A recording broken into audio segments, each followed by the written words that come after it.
¿Qué tal, amigos? Bienvenidos a este resumen semanal con la actualidad de la Unión Deportiva Almería. Sí, hoy es jueves, sí, no os volváis un poco locos, pero teniendo en cuenta que el partido del Almería es mañana y era imposible que pudiéramos hacer vídeo mañana viernes, pues lo hemos hecho hoy jueves. Y tampoco es que sea muy normal hacerlo el jueves, pero como tenía una promesa y no quería demorarlo una semana más, pues hoy os traigo las imágenes que os prometía, y además no con fotos, tenemos vídeo para que lo veáis con más claridad, de las obras, del estado de las obras ahora mismo en el estadio de los Juegos del Mediterráneo, unas obras que se están desarrollando en la zona interior de la grada de tribuna y que en esta primera fase, entre esa actuación más otras que completan esta primera parte de la obra de remodelación, del restyling del estadio, pues les va a llevar hasta final de año si se cumplen los plazos. Pero por supuesto hablaremos de la resaca del otro día, de lo que ha sido, del otro día, del empate ante la Unión Deportiva Las Palmas, de cómo ha ido la semana en el conjunto rojiblanco y del partido que evidentemente mañana nos va a ocupar en Ipurúa con ese Eibar Unión Deportiva Almería. Pero lo primero, vamos a alterar el orden habitual. Normalmente iniciamos toda la parte deportiva, lo vamos a dejar de momento y nos vamos a quedar con la demanda. Os prometía la semana pasada que os iba a dar imágenes. Pensaba que iban a ser solo fotos, pero no, hemos podido hacer un vídeo, pequeño vídeo, y aquí os quiero mostrar pues cómo están las obras del estadio ahora mismo. Así que esto es lo que pudimos grabar el sábado por la noche, correcto, cuando acabó el partido de Las Palmas, tuvimos un huequecito, nos escapamos por allí y tomamos estas imágenes que quiero mostraros. Bueno, pues esta es la parte que están trabajando ahora, es la parte inferior de la zona de tribuna, la parte que está a la derecha pegada a la zona del fondo sur, y como veis está todo tirado, ya se están empezando a poner nuevas estructuras, nuevos marcos, como eso que veis aquí a la derecha en un filito blanco.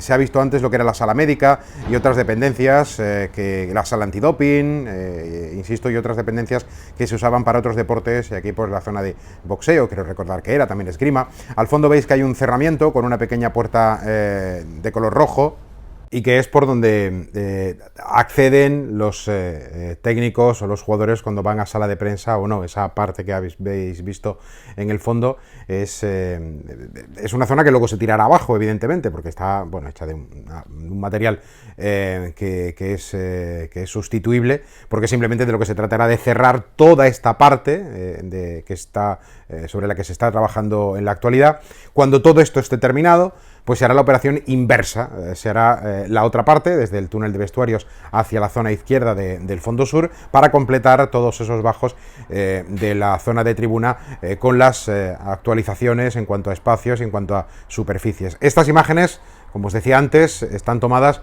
el pasado sábado, después del partido de la Unión Deportiva Almería frente a la Unión Deportiva Las Palmas, con lo cual tampoco están actualizadas 100%, porque ha habido 4 días como mínimo, o 3, si contamos o saltamos el día festivo del martes 12 de octubre, para seguir evolucionando, pero ya veis cómo está, ¿no?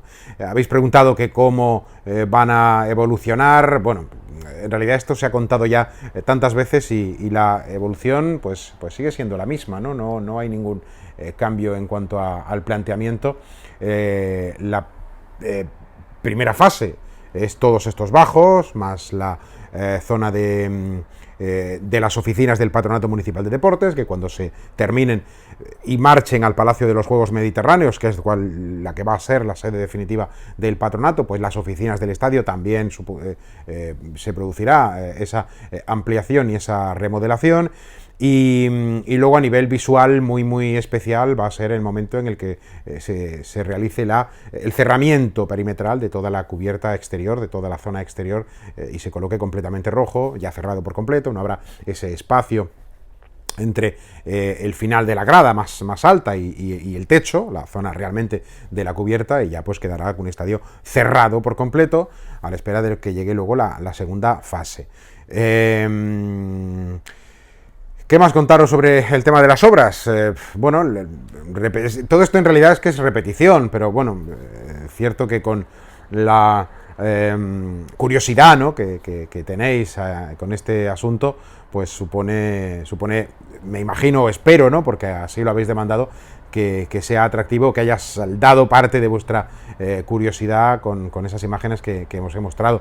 Pero todo este proceso va a terminar, supuestamente, los plazos así nos lo explicaban desde AJCC, desde la empresa constructora, a final de año, para este 2021, de aquí a Navidad, debería terminar esta primera fase.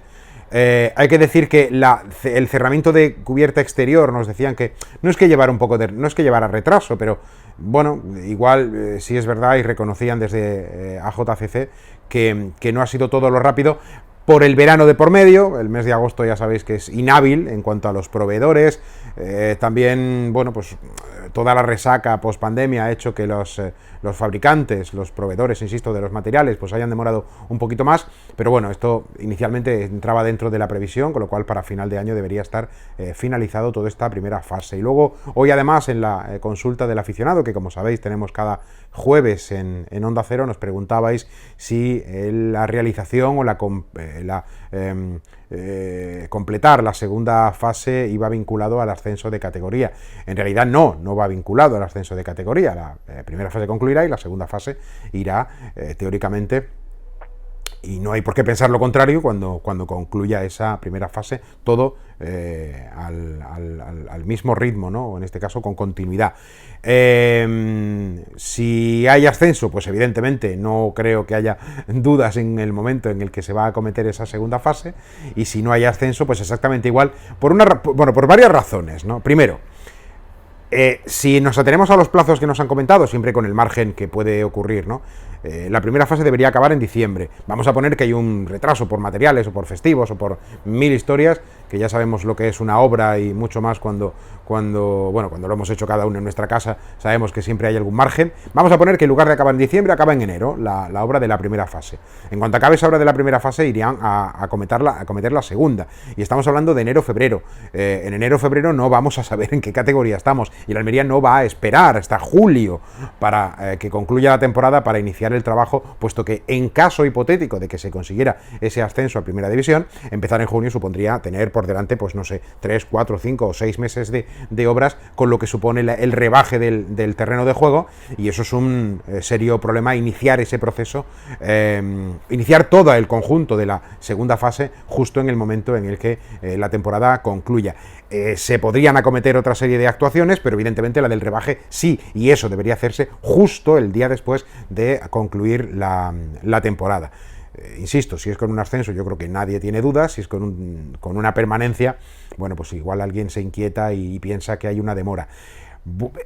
Ese es el primero y más obvio en cuanto a tema plazos. Segundo, y también vinculado a plazos, pero de otra índole, hay también un periodo obligatorio, que si no recuerdo mal, ahora hablo de memoria, creo que eran 6 años máximo lo que la Almería tiene para aplicar esa remodelación de la instalación. Es verdad que esos 6 años, pues alguien podría pensar, bueno, pues si se espera el año que viene o al siguiente, y ya cuando sea menester, bueno, pues podría ser, pero no es la intención del club apurar ese margen. Está puesto un margen, está puesta esa cantidad, pues porque hay que poner todo este tipo de cláusulas, pero no significa que se vaya a esperar hasta el último instante. Y luego otro asunto, el Almería tiene ya programado, presupuestado, reservado, como queráis, los 18 millones de euros para todo el volumen de las obras del estadio. Entonces no hay razón alguna para ningún tipo de demora. Eso en cuanto a las obras actuales. Hoy también nos preguntaban otra cuestión, bueno, y no se sabe nada del centro de entrenamiento, de la academia, ¿no? de la ciudad deportiva. Se han descartado y se han devuelto de alguna forma, por entendernos, aunque nunca hubo la toma de posesión de los terrenos que hay junto al Club Natación Almería.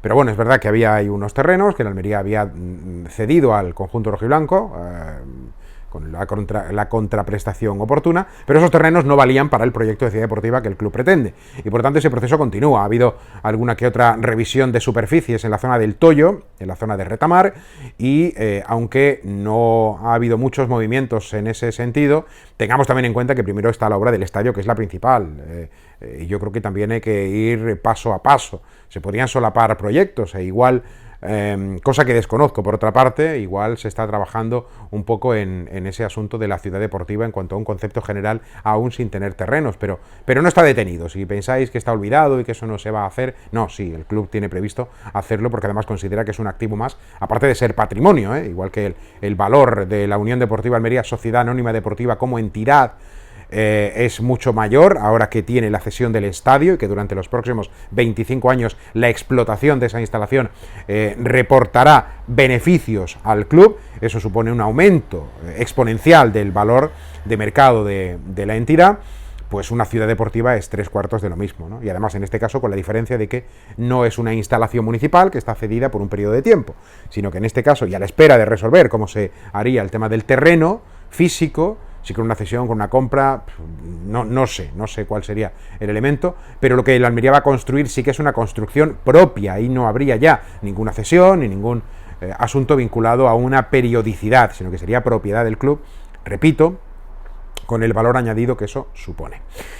Bueno, hemos empezado este vídeo con lo más curioso para vosotros, que era el tema de las obras, así lo habéis demandado, y bueno, ya nos metemos un poco en otro capítulo que es el puramente deportivo. El equipo rojiblanco ya sabéis que viene de ese empate ante la Unión Deportiva Las Palmas, un empate que a todos nos supo pues un poquito mal en el momento de acabar el choque con el 1-1 final, porque bueno, pues pensábamos todos que el triunfo estaba prácticamente ya en el bolsillo, últimos minutos de partido, un encuentro es verdad que mucho mejor en la primera parte que en la segunda, donde el equipo entre consciente o inconsciente, es decir, entre conscientemente y forzado por parte del rival, dio ese pequeño pasito atrás. Las lesiones de Ramassani y de Robertone también trastocaron bastante el plan de partido que tenía el técnico, e incluso aunque luego todos coincidimos, yo creo que también implícitamente en sus palabras entiendo que también el técnico hubiera deseado hacer otro tipo de retoques, pero claro, las lesiones obligan a que el Almería alterara su plan inicial, dando entrada a Curro por Robertone y luego a Apia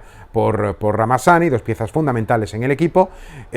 Tampoco tenía mucho más cambios en el banquillo, salvo Curro y Javi Robles, que también ingresó en el campo en la parte final del choque, para acumular jugadores o para controlar ese centro del campo, pero está claro que con César de la Hoz en el partido desde el principio, con Samu Costa desde el principio, con Robertone lesionado, con Portillo desde el comienzo, con su gol además, por cierto, primer tanto con la elástica rojiblanca. La única alternativa que le quedaba era componer ese centro del campo como hizo, ¿no? Con Curro en una posición, pues bueno, más creativo, más en campo contrario, y Javi Robles para acompañar por sus características a César de la Hoz.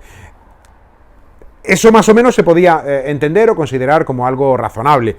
Luego llegaba la modificación de sistema, colocando a 3 centrales, por tanto 5 defensores, jugadores en medio campo, una referencia arriba como Diego Sousa, con supuestamente, porque tampoco lo hemos visto demasiado, pero intuimos, más allá de los propios entrenamientos, lo que hemos visto en los partidos, que es un futbolista más de un corte convencional de delantero, por encima de un jugador como Sadik, que tiene más recorrido, que puede jugar al espacio, y Diego Sousa pues parece que no.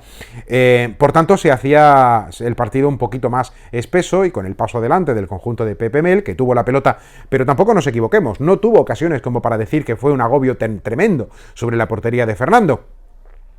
Aún así, evidentemente la inquietud estaba ahí, porque el resultado es tan corto como que al final, pues un pequeño desliz, nunca mejor dicho, de Chumi, futbolista que ha jugado todo, pues se resbala a la hora de realizar ese marcaje o ese control a Jonathan Viera, y le deja el balón bastante sencillo para batir a Fernando Martínez en ese tiempo de prácticamente descuento, en los minutos finales del choque. Con todo, fijaros que el equipo tuvo ese arreón entre ese momento de euforia de Las Palmas y de decir, bueno, vamos a intentar contener lo que queda de partido, puesto que por lo menos hemos conseguido rescatar un punto y evitar la derrota. Y el Almería, que dio ese paso adelante, incluso al final, pues jugadores como Apia, por ejemplo, tuvo esa oportunidad para haber colocado el 2-1 en el marcador. De tal forma que varias cosas concretas. ¿Nos gustó el Almería en la primera parte? Creo que sí. En la segunda mitad, pues un poquito menos. El control de Las Palmas nos inquietó mucho, no nos gustó, los retoques, las lesiones afectaron, sí. El paso atrás definitivo con los 5 defensores, ¿nos gustó a la mayoría de los aficionados? No, yo creo que tampoco mucho. A Rubi.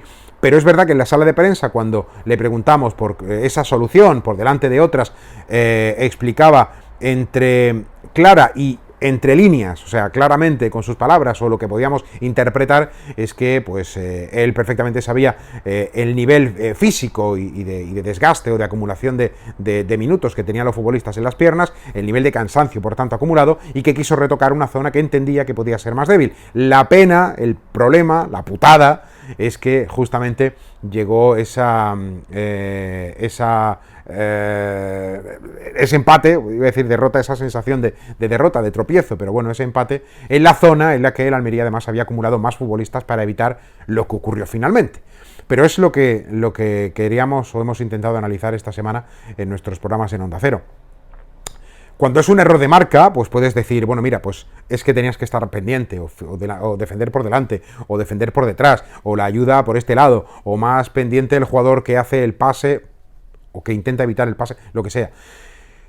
Pero más allá de lo que hoy nos hemos comentado sobre que si Diego Sousa podía haber presionado un poquito más o no al jugador que da el pase, al final el balón le viene a un futbolista que estaba bien marcado por Chumi, pero se resbala, y eso no es entrenable. O sea, no resbalarte no tiene mucho trabajo entre semana. Simplemente pues tener la fortuna de que en ese momento, en ese espacio y en ese tiempo, pues no pierdas la verticalidad. Igual que un delantero cuando va a marcar un gol, resbala y no consigue ni tocar pelota, pues al contrario es lo que le pasó a Chumi. Es decir, no tiene mayor trascendencia, porque incluso con ese paso atrás del equipo yo creo que estuvo solvente para que Fernando no fuese el gran protagonista del partido, y siempre que eso ocurre yo creo que es bueno, ¿no? Cuando hemos dicho Fernando era el mejor de la Almería, malo, porque supone que ha habido muchas ocasiones, que ha habido mucho peligro, que ha habido muchas buenas acciones del portero murciano, y cuando pasa desapercibido o su presencia es testimonial, yo creo que es un buen síntoma del equipo rojiblanco. Con todo, ese punto que era malo el sábado se convirtió en buenísimo el domingo por la tarde, porque empató el Sporting igual empate a 1 en Oviedo, y luego la Real Sociedad B conseguía rascar un punto a la Ponferradina, y por tanto la clasificación quedaba exactamente igual. Almería primero, con la misma diferencia y con todo igual, solo que con ahora 19 puntos en el casillero. Y así ha transcurrido la semana, una semana corta, corta en relación a la semana anterior, pero bueno, una semana más o menos convencional, hasta este viernes, que a las 9 de la noche, el Almería se enfrenta a la Sociedad Deportiva Eibar, un equipo ex de Primera División, un equipo que se ha construido con mimbres de Segunda, donde el Almería ha sido partícipe de esa planificación de plantilla del conjunto guipuzcoano, con la llegada de José Corpas, que ese sí ha sido traspasado, más luego las llegadas gratuitas por la desvinculación de Yanis Ramani y de Aguer Akeche. Los dos segundos futbolistas están teniendo una menor participación, sí está siendo titular casi de forma continuada José Corpas. Veremos si ese Eibar, que tiene una muy buena plantilla, pero aún le falta terminar de convertirse en un equipo sólido, no es que sea un equipo débil, porque no lo es, pero a mí se me asemeja bastante a la Almería en años anteriores, donde veíamos uno por uno el potencial del equipo y nos alegrábamos mucho, ¿no?, de esa sensación de solidez, de consistencia, de un potencial tremendo, pero que luego en el campo, pues no es que estuviera mal, porque no lo estaba, pero le faltaba algo, ¿no? Y el ejemplo más claro fue el 3-3 el otro día del Mirandés ante el Eibar. En otras condiciones, pues hubiera sido muy difícil que un Eibar históricamente, además, los que seguís habitualmente a la Almería o el fútbol español, ahora porque el Eibar ha estado en primera y la categoría también matiza alguna serie de cosas, y también en función un poco de las temporadas, pero cuando el Eibar era un equipo de segunda división, todos sabíamos lo difícil que era jugar con este equipo, tanto en casa como fuera, sobre todo en Ipurúa, y sabíamos lo rocoso y que con un resultado a favor el Eibar era prácticamente inexpugnable. Y en esas condiciones, digamos históricas, si queréis, pensar que un Eibar que va ganando en Miranda de Ebro 1-3, en cualquier campo, da igual Miranda de Ebro que Ponferrada o que Burgos o que cualquier otro lugar, o Almería, un 1-3 para el Eibar fuera de casa era bastante complicado que se pudiera modificar el signo, siendo susceptible, por supuesto. Y que finalmente el Eibar terminará empatando el partido frente al Mirandés, yo creo que deja algún pequeño detalle de que aún quedan cosas por limar. Al contrario que le pasa a la Almería, que ha encontrado una velocidad de crucero muy pronto, y ojalá que pueda darle continuidad la mayor cantidad de tiempo posible. Para esta semana no tenemos a Buñuel, que sigue con su recuperación del esguince de rodilla, tampoco evidentemente ni a Ramassani ni a Robertone, que tienen para un mes, y empezamos a contar, en un mes que nos va a llevar hasta 6 partidos este mes de octubre, con un par de jornadas intersemanales, la primera la próxima, el Almería, después de jugar en Eibar el jueves a las 6:45, 7 menos cuarto, recibirá en el Estadio de los Juegos a la Real Sociedad B, al otro equipo guipuzcoano, y luego tendrá que viajar, luego recibir en casa, en fin. Hay ahora una condensación, ¿no?, de partidos, y eso se hace enormemente, por un lado, atractivo, pero por otro lado también con mucho desgaste. ¿Dónde van a estar los cambios? Porque tiene que haberlos en ese 11 con la ausencia de Rama y de Robertone. Pues hombre, lo de Robertone parece bastante claro que va a ser Curro. Debería ser lo normal, puesto que además la presencia de César Delao se llevó por delante a Curro en ese retoque de Samu, dejando de ser pivote a pasar a volante, y Robertone, que mantuvo su posición. Por lo tanto, Curro por Robertone, eso, partimos de esa base. Y luego el tema de la banda derecha, la ausencia de Ramazani, pues sí que hay varias alternativas. La natural, pues jugar con Apia, pero es verdad que Apia yo creo que está aún a un peldaño inferior y ya empieza a ser algo preocupante, porque son 3 temporadas y el futbolista inglés sigue sin ser ese jugador que rompa. Lo peor para Apia, su compañero Ramazani, que al contrario que la adaptación que el inglés le está teniendo un poquito más extenso en cuanto a tiempo, Ramazani ha sido prácticamente fugaz e inmediato. El año pasado llegaba a la Almería y final de temporada era un jugador indiscutible. Esta segunda campaña ha arrancado y nadie quita a Ramazani del 11 de salida. Entonces, Apia sería la opción más natural, pero a la vez la más improbable, y aquí empezamos ya a jugar con otros elementos. Por ejemplo, Lazo, otro jugador de banda, ofensivo. Ha dicho el técnico Rubi en rueda de prensa que quiere que su equipo, los cambios, sean jugadores que tengan punch, que tengan llegada, presencia en campo contrario. Bueno, pues igual encontramos a la figura de Lazo en su retorno a la alineación para jugar por la banda derecha, aunque puede permutarse con Portillo por la izquierda. Pero también existe otra variable, y es que el técnico opte por adelantar a Alex Pozo y colocar a Juanjo Nieto en su posición natural de lateral. Eso permitiría que tuviera proyección ofensiva, porque Pozo sabemos que llega bastante, pero también daría consistencia a la zona derecha defensiva del Almería sobre el carril zurdo ofensivo del Eibar. Son variables, cualquiera puede ser perfectamente válida. Y solo queda pues esperar, tener un poquito de paciencia hasta que llegue el momento, las 6 de la tarde o 6 menos cuarto de la tarde de mañana, 8 de la tarde, estoy confundiéndome con el día de la Real Sociedad B. 7 y media, 8 menos cuarto, 8 de la tarde del viernes para conocer la alineación del equipo rojiblanco. Bueno, pues ha sido el resumen de esta semana un poco atípica. Hemos hecho el resumen hoy jueves para no comernos un poco la previa del partido de mañana viernes, y sobre todo por ofreceros lo que os comentábamos al principio, que eran esas imágenes de las gradas de la parte inferior de las gradas de tribuna, donde se están trabajando en esas obras de remodelación del estadio. Esperemos que lo hayáis disfrutado. Dejamos aquí este resumen semanal con la actualidad de la Almería, y ya sabéis que mañana viernes a partir de las 8 os esperamos en Radio Estadio, en el 102.2 de FM, onda0.es/Almería y la aplicación de Onda Cero, para seguir desde Ipurúa ese partido Eibar-Almería. Pero antes, a las 3, porque mañana es viernes, evidentemente, es decir, es de lunes a viernes, de 3 a 4 de la tarde, también estaremos en Radio Estadio para repasar juntos toda la actualidad de nuestro deporte. Así que nada, que os esperamos mañana, que seáis felices, que espero que os hayan gustado las imágenes, y que nada, a ver si la Almería es capaz de sumar su 5ª semana sin perder, y que eso lleve aparejada la primera posición y el liderato una semana más en este inicio de una intensa semana rojiblanca, con 3 partidos de aquí hasta el choque ante el Mirandés. Será Eibar, Real Sociedad B, luego Mirandés, luego Sporting, en fin, un fin de mes intenso en el Almería. Cuidaros mucho, sed felices. Adiós.